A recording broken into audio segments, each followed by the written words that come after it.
Boa tarde, este é o canal Livres em Graça e eu sou Antônio César e eu quero ajudar. Este canal tem se levantado para que sua vida seja repleta de entendimento, que os seus olhos sejam iluminados, sua mente aberta, seus ouvidos atentos para receber a pura e genuína palavra de Jesus Cristo para a sua vida. Que Deus abençoe a todos nós.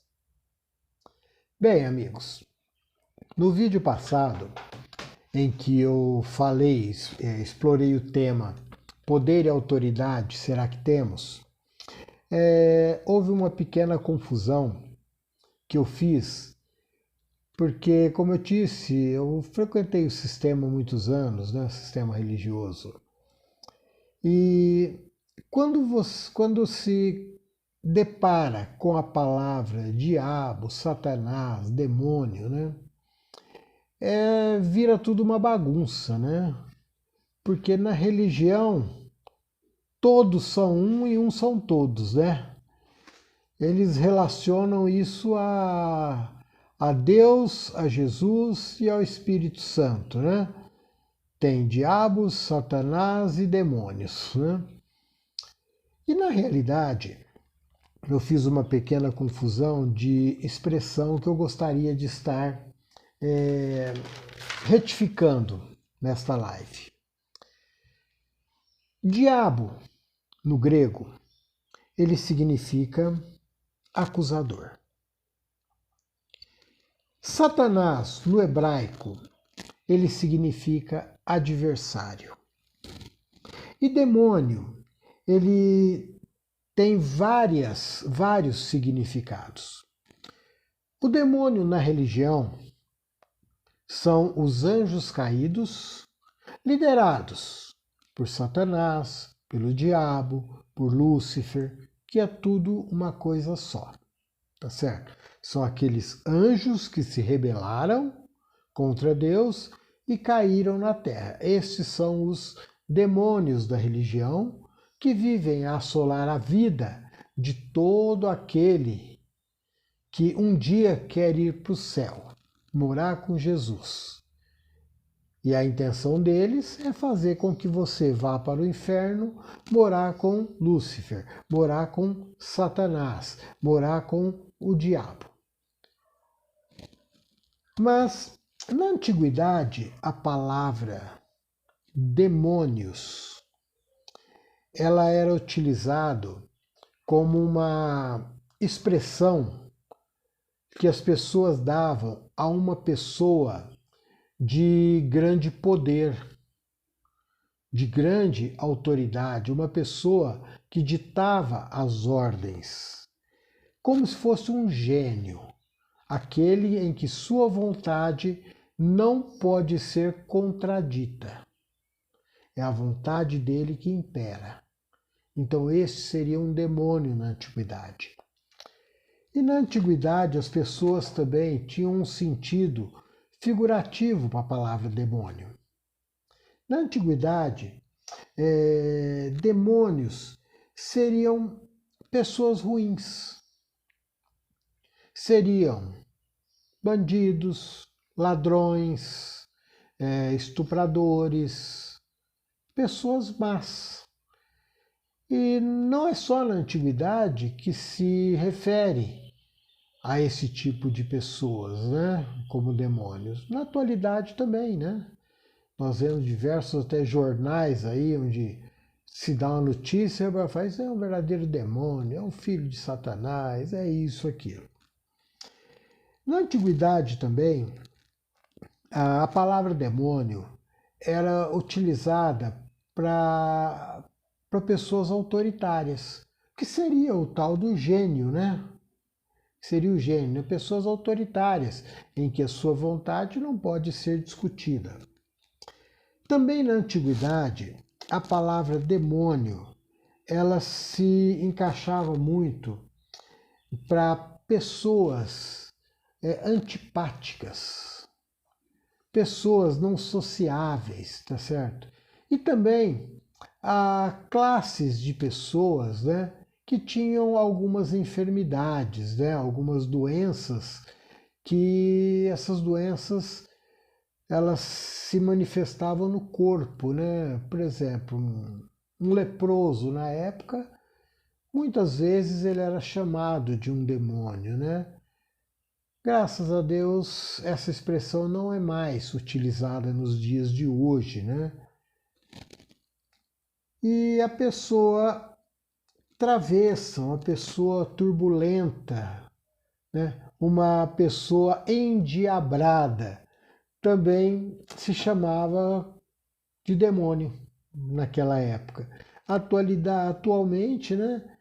Se temos uma criança muito travessa, muito peralta, a gente fala, poxa, mas essa criança é endiabrada, né? É uma pessoa, é um demoninho, né?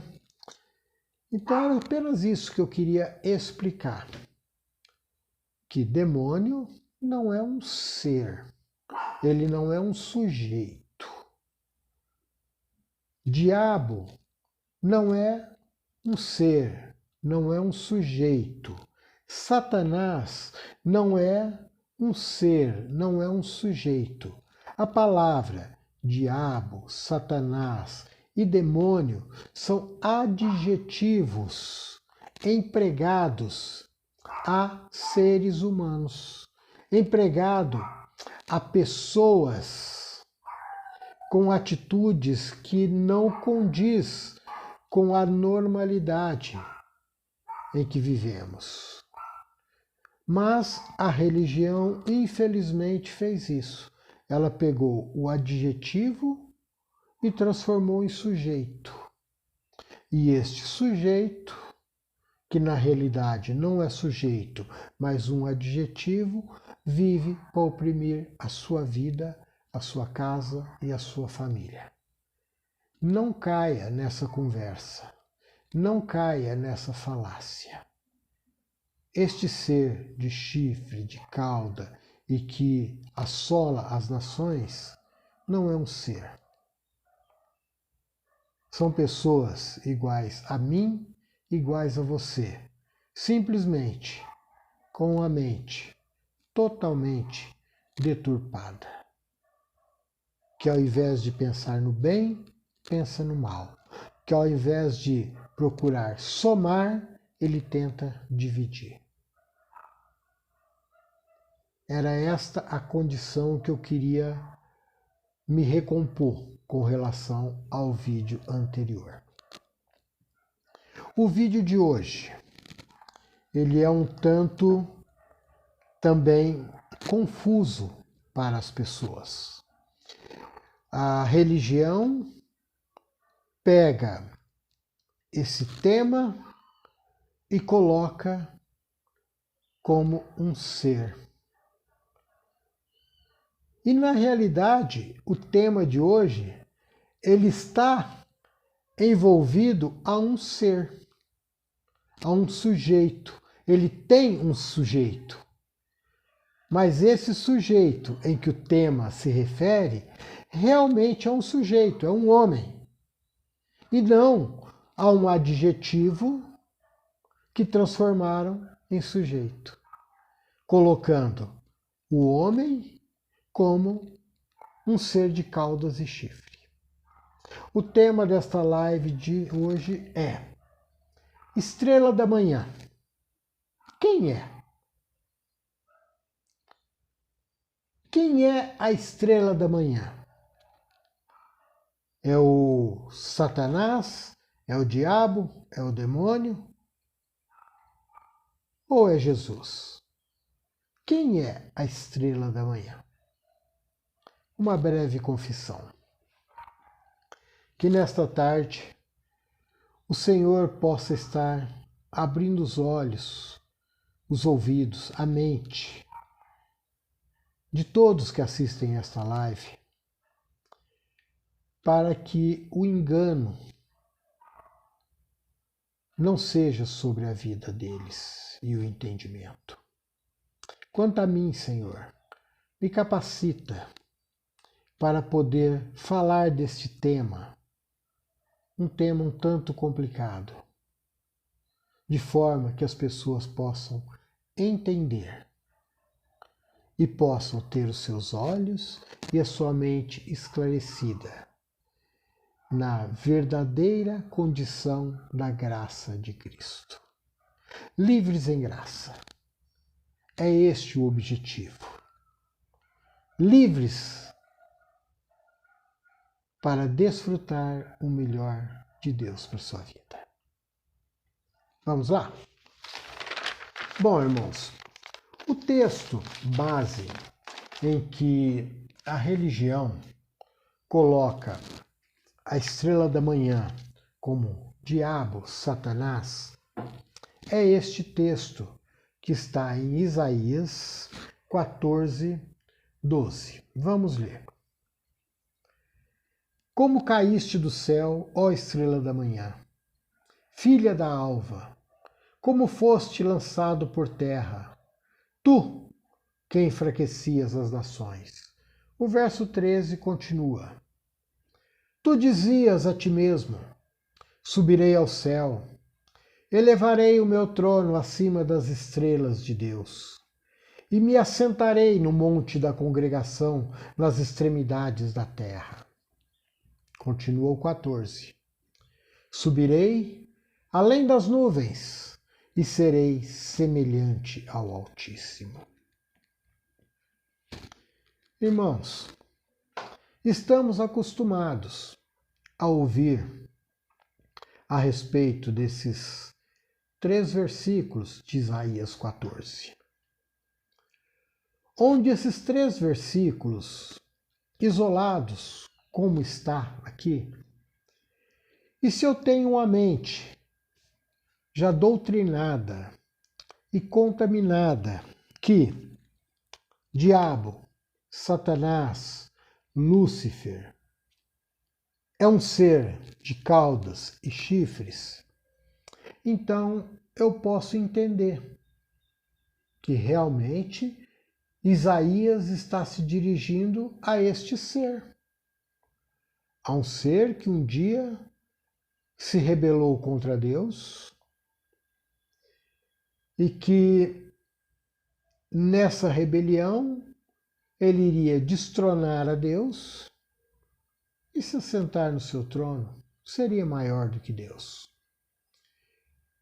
Infelizmente, as pessoas não têm uma certa noção na hora de entender algo que a Bíblia mesmo diz, que Deus é um ser onisciente, onipresente, onividente, que Ele sabe todas as coisas, que Ele é alfa, que Ele é ômega, que o ontem, o hoje e o amanhã é tudo uma coisa só.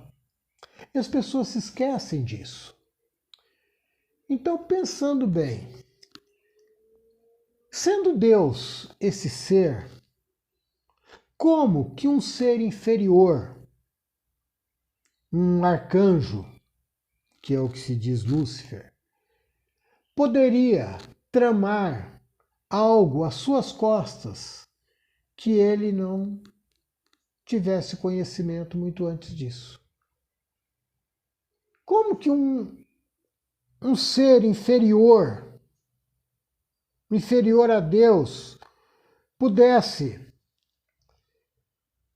chamar 1/3 dos anjos e ali manipular uma estratégia de guerra para combater Deus?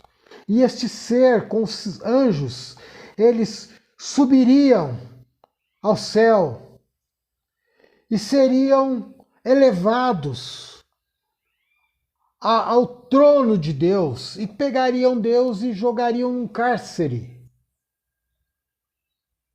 Então as coisas na religião às vezes ficavam assim um tanto que chocam. É isso que eu já disse nas outras lives, até na minha primeira live. São essas conversas que chocam. Porque se Deus tudo vê, tudo sabe, como ele não perceberia uma articulação, um golpe militar contra ele e contra seu reino. Então é complicado. Mas as pessoas, porque às vezes gostam daquele líder espiritual que está lá na frente, porque as pessoas estão acostumadas a ouvir desse líder que ele é um ungido de Deus, que ele foi escolhido por Deus, que ele é um sacerdote de Deus, que ele tem poder e autoridade de Deus sobre a vida dele para exercer esse poder e autoridade sobre a sua vida. Live anterior. Então, como as pessoas estão acostumadas a isto, elas recebem da boca desses homens o que eles querem. E esses 3 textos, eles te colocam como cativo deste ser que é Satanás. A religião pega este ser e coloca ele em uma condição em que ele realmente existe. O colocam na condição de sujeito, sendo que ele é apenas um adjetivo. Mas a Bíblia, irmão, ela não se confunde. A Bíblia não tem contenda. A Bíblia não tem uma pré-interpretação ou uma interpretação. A Bíblia é um livro que, por mais que ele já tenha sido mexido e remexido, tenha tido os seus textos e contextos alterados, ela ainda se mantém em um grau de lógica para que você possa raciocinar. O culto, ele tem que ser um culto racional. Ele não pode ser um culto de fantasia. Ele não pode ser um culto de histórias em quadrinhos. Não pode ser um culto de filmes, de aventuras. Não. O culto ele tem que ser racional. E a Bíblia, ela é um livro racional. Então, esses 3 contextos, falados isoladamente, eles estão simplesmente provando a você que Lúcifer, diabo e Satanás é um ser e que este ser, ele é a estrela da manhã. E aí está a nossa live. Quem realmente é a estrela da manhã? Nesse texto, ele está dizendo: estrela da manhã é Satanás, segundo a religião.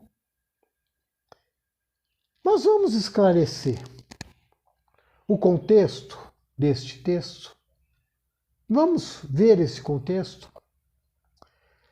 Em Isaías 14, se passa em um tempo onde a nação judaica estava passando por problemas, como se isso fosse uma coisa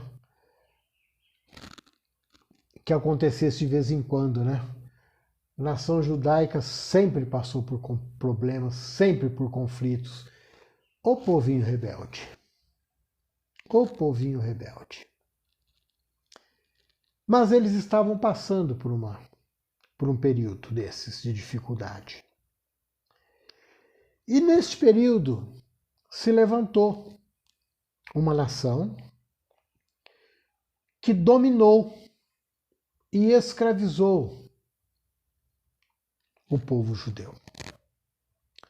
E foi um período de escravidão, um período longo.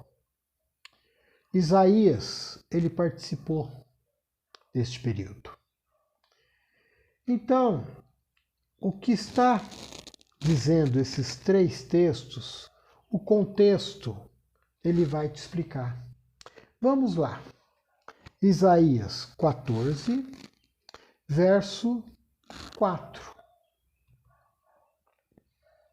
é onde começa. Porque o versículo 1, 2 e 3, o profeta Isaías, ele está dando palavras de esperança a um povo oprimido. E a partir do verso 4, ele está se dirigindo ao homem que estava oprimindo este povo. Então ele está dizendo aos hebreus: Hebreus, vocês rirão do rei da Babilônia com este dito: como acabou o opressor e como cessou sua tirania. O povo estava cativo da Babilônia, sem esperança, sem uma vida digna. Então Isaías se levanta como profeta e tece as palavras de Deus para este povo, dizendo para o povo: acalma-te, eu, o Senhor, estarei a seu favor. E isso é o que se fala durante os textos após o verso 28. Porque do 4 até o 27, Isaías está se referindo ao rei da Babilônia. E está aqui: e rirás do rei da Babilônia com esse dito, como acabou o opressor, como cessou a sua tirania. E vai. O Senhor está falando para o povo a respeito do rei da Babilônia. O Senhor já quebrou a vara dos ímpios e o cetro dos dominadores, que feria os povos com furor, com açoites incessantes, e que em ira dominava as nações com uma perseguição implacável. E ele vai falando o 7, 8, o 9, o 10, o 11. Olha o que diz o 11. O teu orgulho foi lançado na sepultura, com o som das tuas harpas, e a tua cama de bichinhos, e a tua coberta de larvas. Satanás, esse ser espiritual, ele não tem corpo em que ele vai ser lançado na sepultura.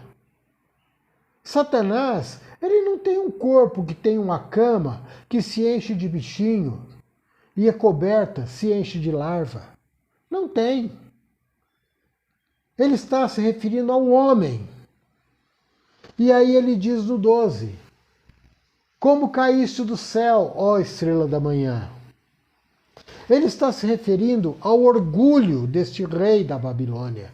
Ele está se dirigindo à soberba do rei da Babilônia. Ele está se dirigindo à ânsia desse rei de ser maior do que Deus. E acredito que todos os reis sempre quiseram ser maior do que Deus. O povo da Babilônia estava sujeito a um rei que se intitulava Deus. Isso aconteceu no Egito. Os faraós do Egito eram deuses, eram Deus da terra. Aconteceu com Roma. Eles eram deuses da terra. O imperador era o Deus da terra. E aqui, o rei da Babilônia, ele também se considerava um Deus. Por isso que o profeta diz: você vai cair. Você, ó estrela da manhã, ó Deus supremo, filha da alva, esse teu orgulho vai ser lançado por terra. Você, homem, você, rei da Babilônia, que enfraquece as nações, você diz para você mesmo que você subirá ao céu, que você vai estar acima das estrelas de Deus e que você vai ser maior do que Deus, porque vai se assentar no monte da congregação, nas extremidades do norte. Você diz que você vai subir além das nuvens e vai ser semelhante a Deus. Contudo, olha o profeta falando para ele, tu serás levado ao Seol. Seol é sepultura, ao mais profundo do abismo. E no verso 27, tá aqui, estou colocando para vocês, é Deus dando sua sentença. O Senhor dos exércitos determinou isso. E quem vai invalidar o que Deus determinou? A sua mão está estendida. E quem vai recuar a sua mão? E aqui no 28 diz: e esta mensagem veio no ano da morte do rei Acás, o rei da Babilônia. Então você entende, você lê na sua casa o versículo 14 inteiro de Isaías. Isaías, um profeta de Deus, levantado por Deus para dizer à nação judaica, à nação oprimida, à nação escravizada, que isso tudo vai passar. Um profeta de Deus que se levanta contra o reinado de Acás, o reinado, o império da Babilônia, que oprimia, que destruía este povo. O profeta se dirige a ele,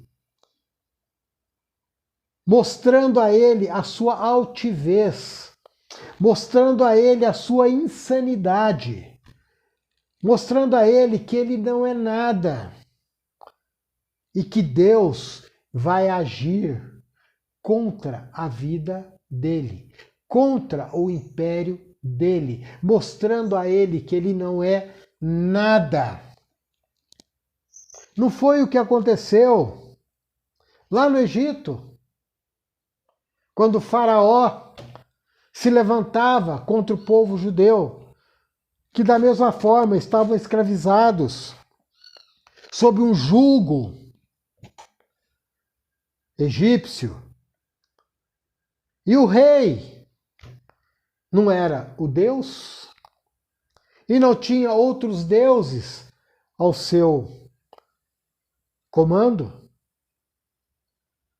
E Deus levantou Moisés.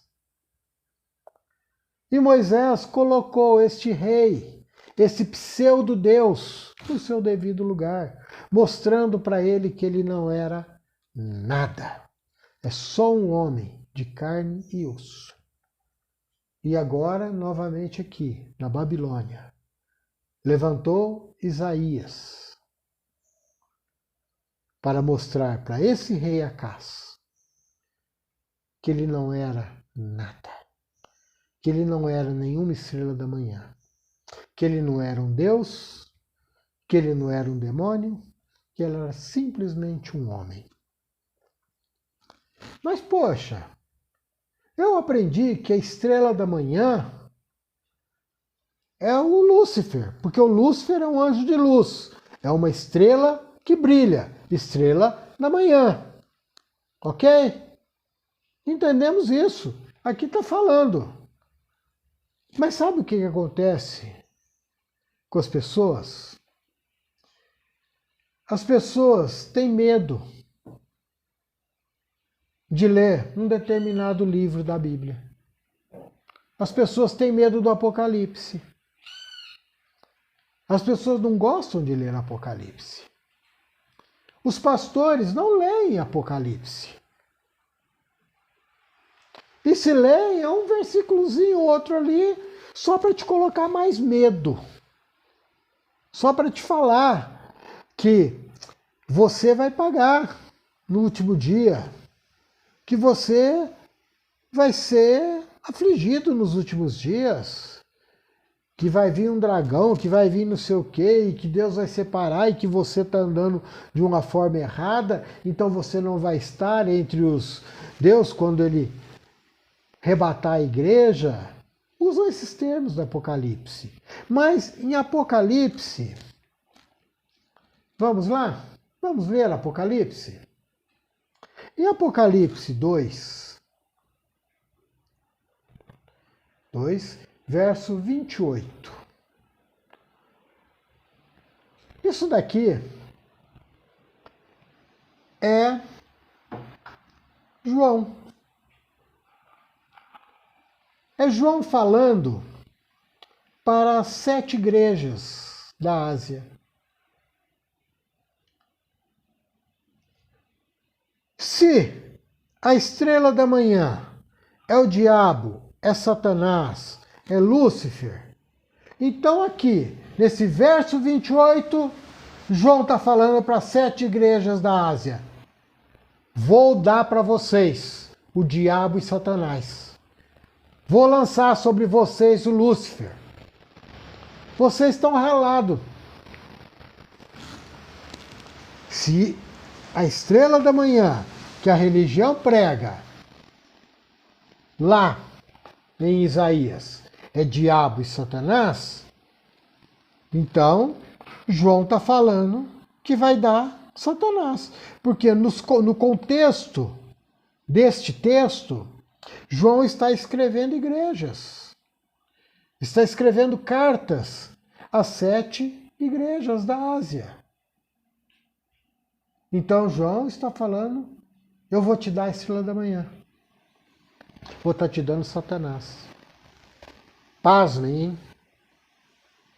O que um apóstolo de Jesus Cristo, o último deles, irmão de sangue, filho de Maria e de José, está falando, hein? Vai enviar sobre as igrejas da Ásia, sobre o povo já oprimido, perseguido, vai mandar Satanás. Você acredita nisto? Eu não acredito nisto. Não acredito. Porque quando você está lendo todo esse texto, junto com o seu contexto, o próprio João esclarece esta fala. Também lhe darei estrela da manhã. Mas aí você me pergunta, uai, então quem é a estrela da manhã? Então nós vamos em Apocalipse 22, verso 16. E aí, vamos ler? Eu, Jesus, enviei o meu anjo para vos testemunhar essas coisas em favor das igrejas. Aqui é a fala do próprio Jesus através da vida de João. João é o anjo dessa frase. Eu, Jesus, enviei o meu anjo, João, para vos testemunhar essas coisas em favor das igrejas, as igrejas da Ásia. E aqui Jesus falando, eu sou a raiz e a geração de Davi. Eu sou a resplandecente estrela da manhã. Pasmem, vocês estão sendo enganados. Tem um bando de gente aí que está te assustando, falando que tem uma estrela da manhã, que é Lúcifer, que é o diabo, que é Satanás. Mas como este ser pode ser estrela da manhã, se o próprio Jesus está falando através de João que ele é a resplandecente estrela da manhã? E aí? meu amigo, precisamos ler a Bíblia.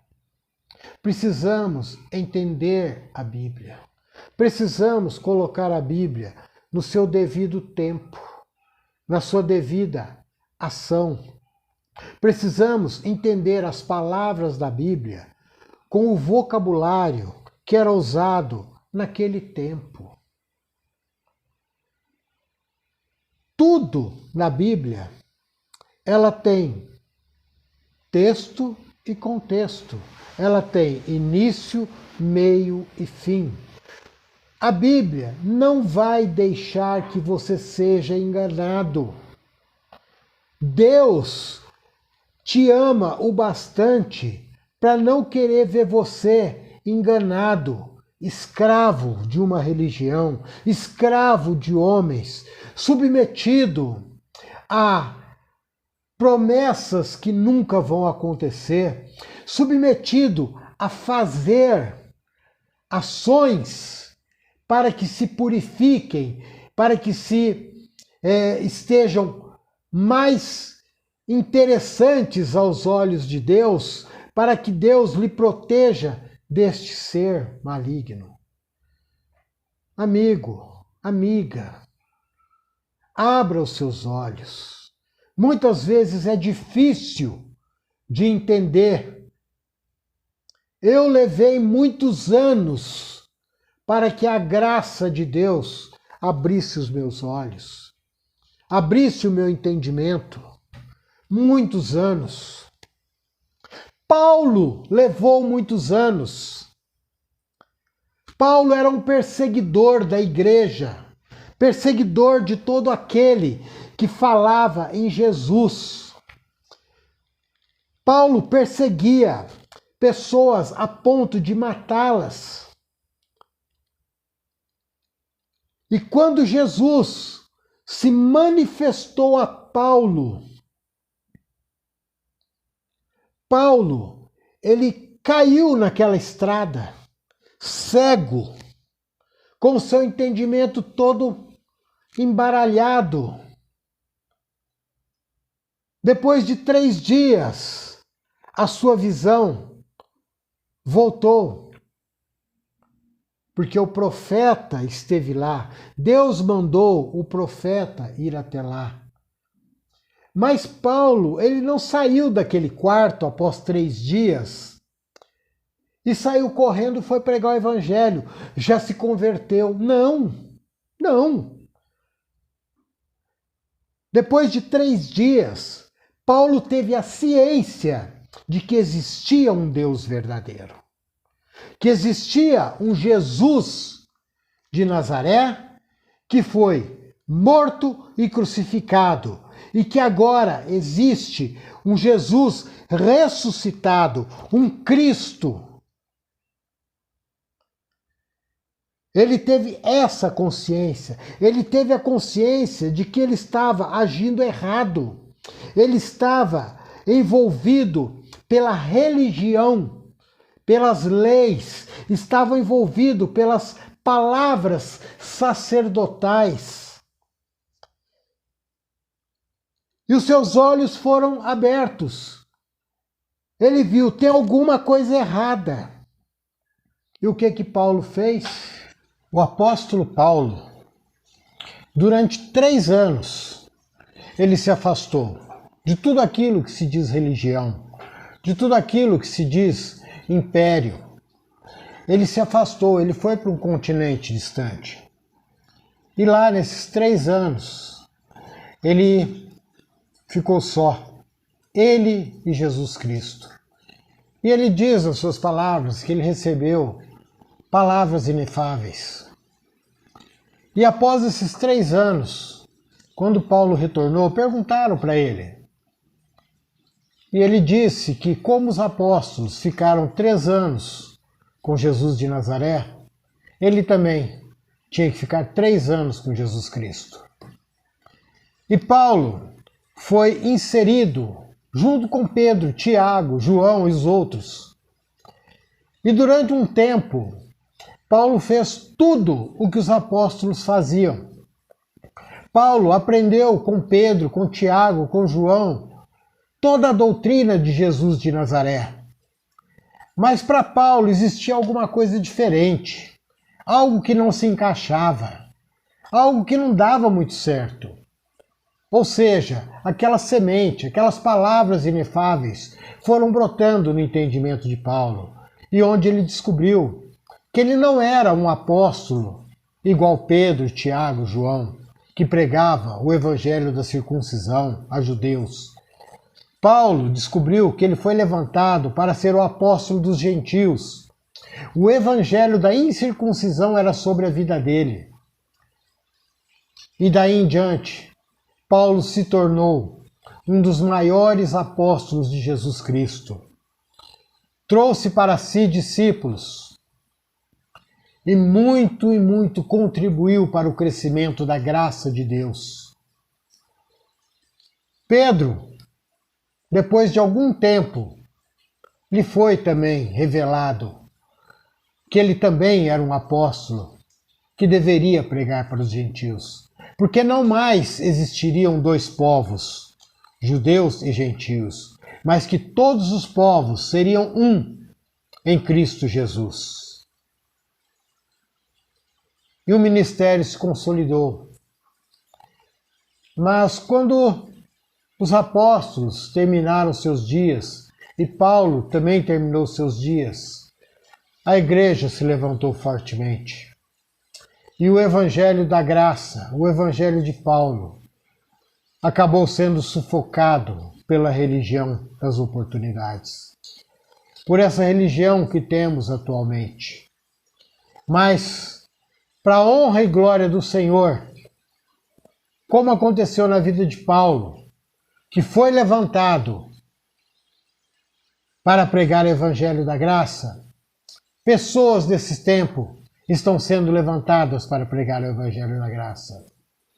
Eu fui levantado para pregar o evangelho da graça. Outros grandes pregadores foram levantados para pregar o evangelho da graça, para que você possa entender o evangelho da graça. E como Pedro, um dia que pregava a um Jesus de Nazaré, ao evangelho da circuncisão, também se rendeu ao evangelho da graça. Como outros apóstolos também reconheceram a eficácia do evangelho da graça. Você hoje pode resistir, você hoje pode não entender, mas abra seu coração, abra sua mente, abra o seu entendimento, porque a graça de Cristo espera por você. A graça de Cristo bate à tua porta. A graça de Cristo chama você. Somos ainda pequenos Davis, lutando contra grandes gigantes. Somos pequenos Davi, com apenas 3 pedrinhas, lutando com uma fortaleza armado de escudo, de armadura, de capacete, de escudo, de espada e outras coisas mais. Mas o evangelho da graça, ele há de enfrentar esse gigante. E muitos se renderão ao evangelho da graça. E muitos entenderão o evangelho da graça. Estarão livres da opressão desses gigantes da religião. Estarão livres do jugo imposto sobre a sua vida dessas religiões. Vem para a graça. Entenda a graça. Queira ouvir da graça. E serás feliz. E serás livre. Dando o melhor de si. Crendo num Deus verdadeiro. Crendo não por uma obrigação. Crendo não por uma imposição. Crendo não por medo de um dia ir para o inferno, mas crendo pelo que realmente você é para este Deus que te ama muito, que te ama demais. fico por aqui. Este é o canal Livres em Graça. E eu, Antônio César, que só quero ajudar.